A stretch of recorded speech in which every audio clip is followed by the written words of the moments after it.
இன்னைக்குரிய devotion கிறிஸ்தவம் சலிப்பூட்டுகிறதா? 2 தீமோத்தேயு 4:10. கிறிஸ்தவ வாழ்க்கை எனக்கு போர் அடிக்குது, ரொம்ப சலிப்பா இருக்கு அப்படின்னு பலர் சொல்றாங்க. ஒருவர் தன்னுடைய அனுபவத்தை கூறுவத கேளுங்க. நான் 27 வருடமா கிறிஸ்தவனாக இருந்தேன். வாரந்தோறும் ஆலயத்துக்கு செல்வேன். தினந்தோறும் வேதம் வாசித்து ஜெபம் பண்றேன். ஆனா எனக்கு மகிழ்ச்சி தரக்கூடிய எதுவுமே அங்க இல்ல. சினிமா பார்க்க தடை, சினிமா பாடல்கள் பாட தடை, புகைப்பிடிக்க தடை, மது அருந்த தடை, விரும்பிய பெண்களோடு சுற்றுவதற்கு தடை. எவையெல்லாம் நமக்கு சந்தோஷமும் மகிழ்ச்சியும் தரக்கூடியதோ அவைகள் எல்லாவற்றையும் கிறிஸ்தவம் எதிர்ப்பதால மகிழ்ச்சி இல்லாம ஒரு வாழ்க்கை வாழ வேண்டி இருக்கு. மேலும் ஹெவன்ல மகிழ்ச்சி தரக்கூடிய எந்த விஷயமும் இருப்பதாக எனக்கு தெரியல. 24 மணி நேரமும் கர்த்தரை பரிசுத்தர் பரிசுத்தர்னு துதித்து கொண்டே இருப்பது எப்படி நமக்கு மகிழ்ச்சி தரும்? எனவே நான் கிறிஸ்துவத்தை விட்டு வெளியேறி இப்போ ஒரு ஏத்திஸ்ட் ஆயிட்டேன்னு சொல்றாரு.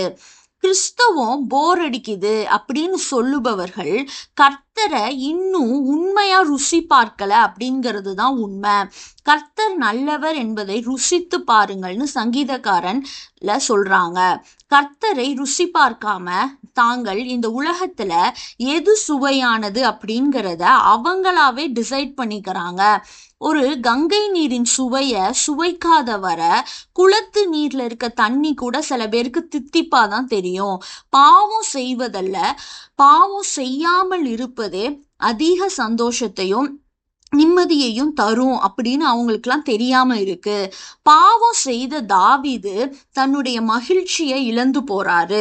அதனாலதான் ரட்சண்யத்தின் சந்தோஷத்தை திரும்பவும் எனக்கு தாங்கன்னு ஆண்டவர்கிட்ட கேட்கிறாரு.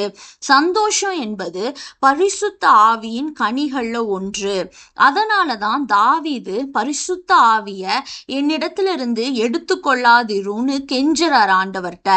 தாவீதின் குமாரனாகிய சாலமோனுக்கு 700 வைஃப்ஸ் இருக்காங்க, 300 மறுமனையாட்டிகளும் இருந்தாங்கன்னு வசனம் சொல்லுது. என் கண்கள் இச்சித்தவைகளில் ஒன்றையுமே நான் அவைகளுக்கு தடை பண்ணல அப்படின்னு சொல்றாரு. என் இருதயத்திற்கு ஒரு சந்தோஷத்தையும் நான் வேண்டான்னு விலக்கல அப்படின்னு பிரசங்கியில சாலமோன் ராஜா சொல்றாரு. அடுத்த வசனத்திலேயே என்ன சொல்றாருன்னா, எல்லா மாயையும் மனதுக்கு சஞ்சலமுமா இருக்குன்னு சொல்றாரு. கர்த்தருக்குள் மகிழ்ச்சியாய் இருப்பதே உங்களுடைய பெலன். நெகேமியா 8:10 படிக்கிறோம். கர்த்தருக்குள் மகிழ்ச்சியாய் இருங்கள் அப்படிங்கிறத பிலிப்பியர்ல படிக்கிறோம். அதனால மெய்யான மனம் திரும்புதலையும் பரிசுத்த ஆவியின் அபிஷேகத்தையும் நம்ம வாழ்க்கையில நம்ம பெற்று இயேசுவோடு ஒரு உறவை வைத்திருக்கிறப்ப சந்தோஷமான ஒரு வாழ்க்கைய நம்ம கண்டிப்பா அனுபவிக்க முடியும். ஆவியானவரே ரட்சிப்பின் சந்தோஷத்தை எங்க ஒவ்வொருத்தவங்களுக்கும் தாங்க. ஆமேன்.